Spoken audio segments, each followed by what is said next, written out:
Hello दोस्तों, नमस्कार। मेरे YouTube चैनल में आप लोगों का स्वागत है। चलिए आज हम लोग क्या पढ़ेंगे, अंतर्राष्ट्रीय राजनीति पढ़ेंगे। क्या देखेंगे, अंतर्राष्ट्रीय राजनीति पढ़ेंगे। अंतर्राष्ट्रीय राजनीति में यह हमारा दूसरा वीडियो है। पहले वीडियो में हम लोगों ने क्या देखा था उस पर चर्चा कर लेते हैं। पहले वीडियो में हमने पढ़ाया था कि अंतर्राष्ट्रीय राजनीति किसे कहते हैं। राष्ट्रों के मध्य पाई जाने वाली राजनीति को अंतर्राष्ट्रीय राजनीति कहते हैं। किसे कहते हैं अंतर्राष्ट्रीय राजनीति? राष्ट्रों के मध्य पाई जाने वाली राजनीति को अंतर्राष्ट्रीय राजनीति कहते हैं।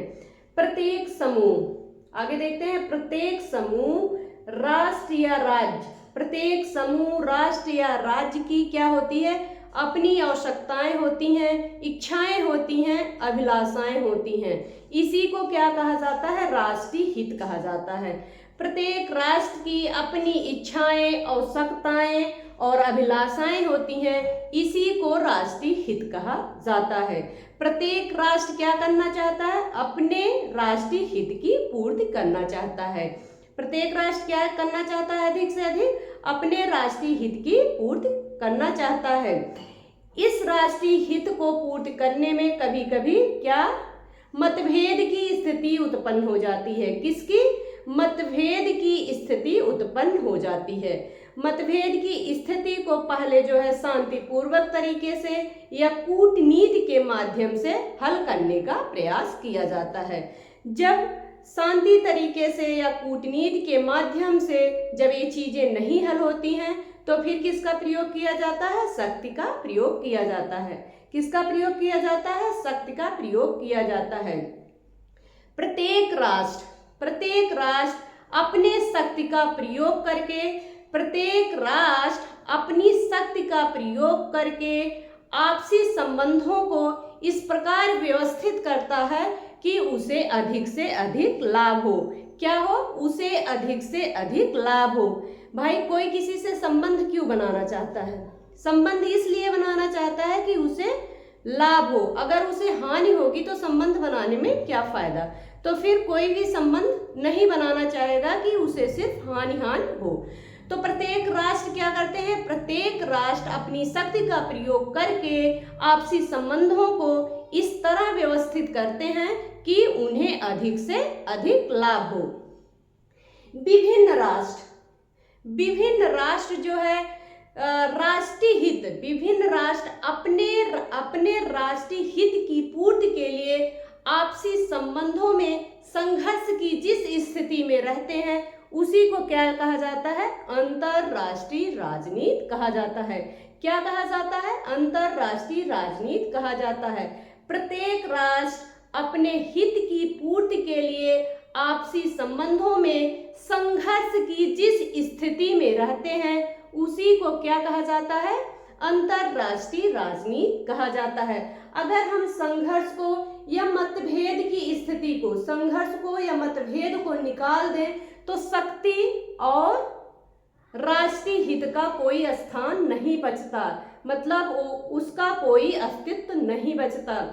अगर किसी भी चीज में संघर्ष की स्थिति नहीं होगी तो उसे न मतभेद, न उसे शक्ति की जरूरत है, न उसे हित की जरूरत है। तो वही अंतर्राष्ट्रीय राजनीति में भी है। मतभेद की स्थिति को क्या कहा गया, संघर्ष की स्थिति। संघर्ष की स्थिति आदमी क्यों करना चाहता है, कोई भी राष्ट्र क्यों अपनाना चाहता है? क्योंकि वह अपना अधिक से अधिक हित चाहता है। इसलिए प्रत्येक राष्ट्र जो है आपसी संबंधों में संघर्ष की जिस स्थिति में रहते हैं उसी को क्या कहा जाता है, अंतर्राष्ट्रीय राजनीति कहा जाता है। अंतर्राष्ट्रीय राजनीति में हमें कितने तत्व मिले? हमें 3 तत्व मिला। एक राष्ट्रीय हित मिला, दूसरा कौन सा मिला, संघर्ष मिला, तीसरा कौन सा मिला, शक्ति मिला। राष्ट्रीय हित क्या है? किसी भी चीज का राष्ट्रीय हित क्या होगा? राष्ट्रीय हित जो है हमारा लक्ष्य, या हमारा जो है लक्ष्य क्या होगा, अपना हित होगा। ठीक है, वैसे जो है किसी राष्ट्र का पहला क्या है, राष्ट्रीय हित, उसका क्या हो गया, लक्ष्य हो गया। संघर्ष क्या हो गया? संघर्ष जो है उसकी प्रकृति हो गई। संघर्ष क्या हुआ? उसकी प्रकृति हो गई। और शक्ति क्या हुआ? साधन हुआ। पिछले वीडियो में जहां तक मुझे याद है कि मैंने यहाँ तक पढ़ाया था, आप लोग ज़रूर पिछला वीडियो देखिएगा, उसमें बहुत सी चीज़ें और ऐड है, लेकिन मैं यहाँ जो है मुख्य बातें थी उस पर हमने चर्चा की है। चलिए अब हम लोग देखते हैं अंतर्राष्ट्रीय राजनीति के सिद्धांत। अंतर्राष्ट्रीय राजनीति के बहुत से सिद्धांत आए। बहुत से सिद्धांत आने का रीजन क्या है? क्योंकि जिस तरह से समाज बदलता गया वैसे वैसे सिद्धांत जो है नए नए आते गए। तो पहले हम लोग देखते हैं कितने सिद्धांत आए हैं। पहला जो है हमारे एक विचारक हैं बर्टन सैम्पिन। बर्टन सैम्पिन है, उन्होंने कितने उपागम बताए? 27 उपागम। बर्टन सैम्पिन कितने उपागम बताते हैं? 27 उपागम। बर्टन सैम्पिन 27 उपागम। क्विंसी राइट, क्विंसी राइट ने कितने उपागमों की चर्चा की है? 23 उपागमों की, 23 उपागम। क्विंसी राइट, क्विंसी राइट ने कितने उपागम बताए? 23 उपागम। पामर पर्किंस, पामर पर्किंस ने कितने उपागम बताए? 7 उपागम। 7 उपागम। कितने उपागम? 7 उपागम। पामर पर्किंस, एक बार फिर से रिपीट करते हैं। बर्टन सैम्पिन ने 27 उपागम बताए, क्विंसी राइट ने 23 उपागम बताए, वहीं पामर पर्किंस ने कितने उपागम बताए? 7 उपागम बताए। कितने उपागम बताए? 7 उपागम बताए। आगे देख लेते हैं मुख्य उपागम जो अक्सर एग्जाम में पूछे जाते हैं। आप लोगों को ये चीजें पता होनी चाहिए कि बर्टन सैम्पिन ने 27 उपागम बताए हैं, क्विंसी राइट ने 23 उपागम, पामर पर्किंस ने 7 उपागम बताए हैं। चलिए एक चार्ट के माध्यम से जो है हम अंतर्राष्ट्रीय राजनीति के सिद्धांतों को समझने का प्रयास करते हैं। चलिए पहले देखते हैं आदर्शवादी उपागम। कौन सा उपागम? आदर्शवादी उपागम। आदर्शवादी उपागम। इसके बाद कौन सा है? यथार्थवादी उपागम।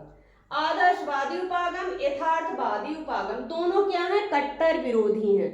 आदर्शवादी उपागम और यथार्थवादी उपागम क्या है? दोनों विरोधी हैं।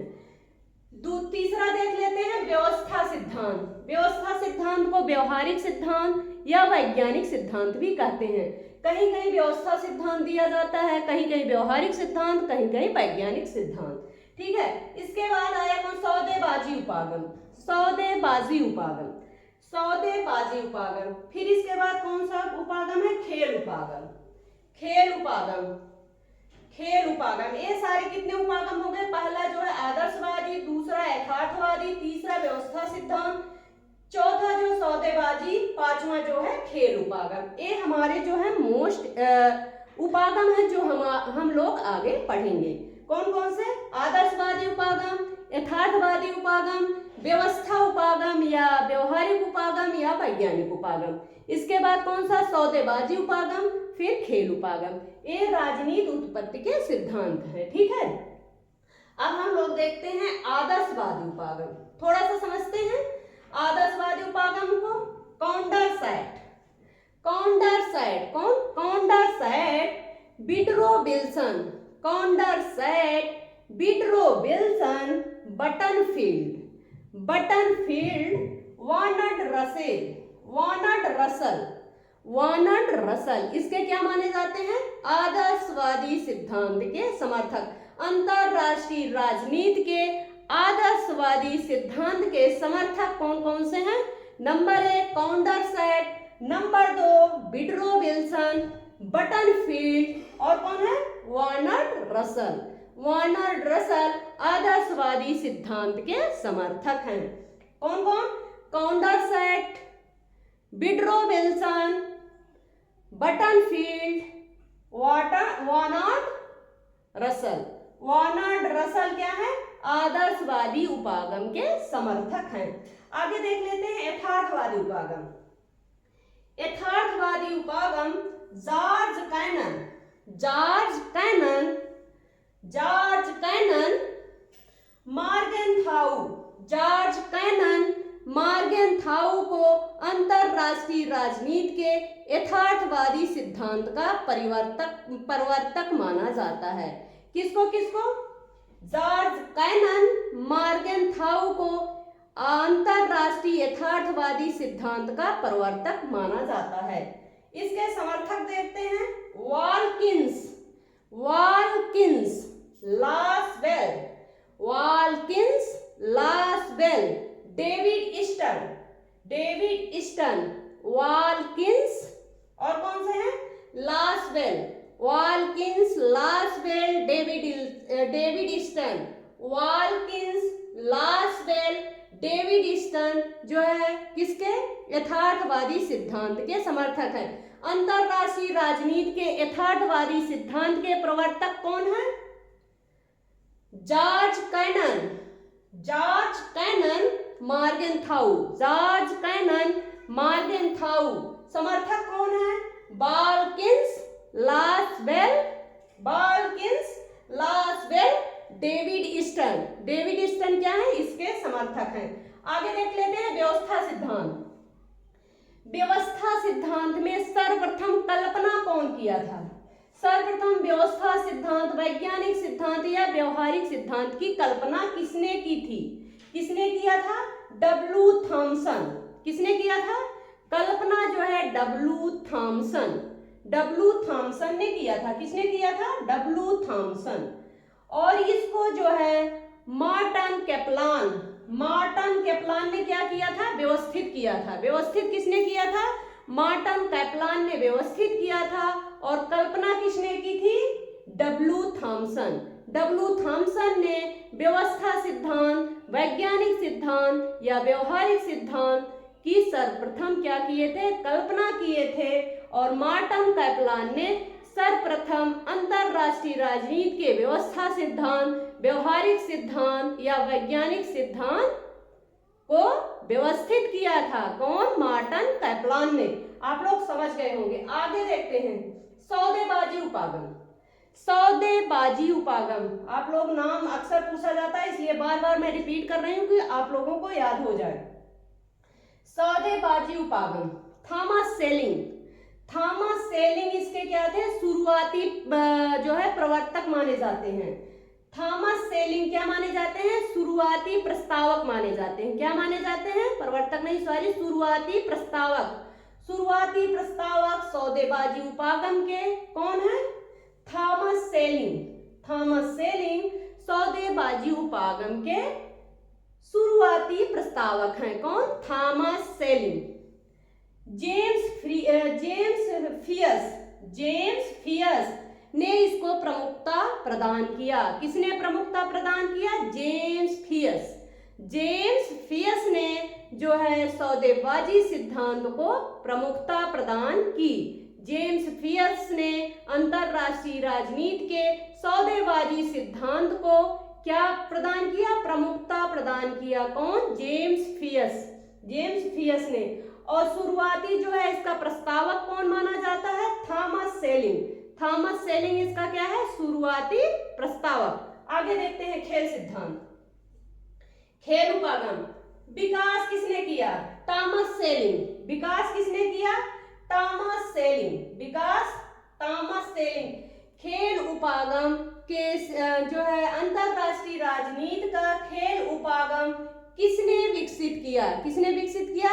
Thomas Schelling. किसने किया? Thomas Schelling. समर्थक देखते हैं मार्टन सुशिक। कौन है? Martin Shubik. समर्थक मार्टन सुबिक। दूसरा कौन सा है? Oskar मर्गेस्टर्न।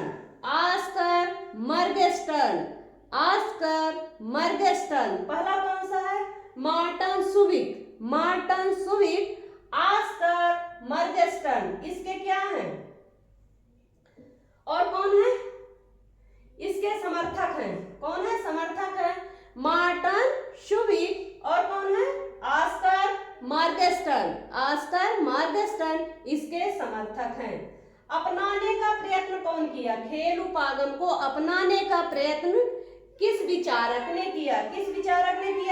Marton Kaplan, Arthur levers, Richard quant. किसने किया? रिचार्ड क्वांट ने इसको अपनाने का प्रयास किया। किसने? Marton Kaplan, Arthur levers, Richard quant ने जो है खेल उपागम को अपनाने का प्रयास किया। आप लोग समझ गए होंगे। एक बार फिर से रिपीट कर देती हूँ। आदर्शवादी उपागम, आप लोग अपने माइंड में सोचिए, आदर्शवादी उपागम के समर्थक कौन है? कॉन्डरसैट, वुडरो विल्सन, बटनफील्ड, बर्नार्ड रसल। व्यवस्था सिद्धांत के कल्पना किसने सर्वप्रथम किया था? व्यवस्था सिद्धांत का डब्ल्यू थॉमसन ने सर्वप्रथम इसकी कल्पना की है और मार्टिन कपलान ने इसको सर्वप्रथम व्यवस्थित किया। सौदेबाजी उपागम को देख लेते हैं। थॉमस सेलिंग को क्या माना जाता है? शुरुआती प्रस्तावक माना जाता है। जेम्स फियस ने इसको प्रमुखता प्रदान किया। इसके बाद आते हैं यथार्थवादी उपागम में। जॉर्ज कैनिन मॉर्गेनथाउ को इसका प्रवर्तक माना जाता है। बाल्किंस, लासवेल, डेविड स्टर्न जो है इसके समर्थक माने जाते हैं।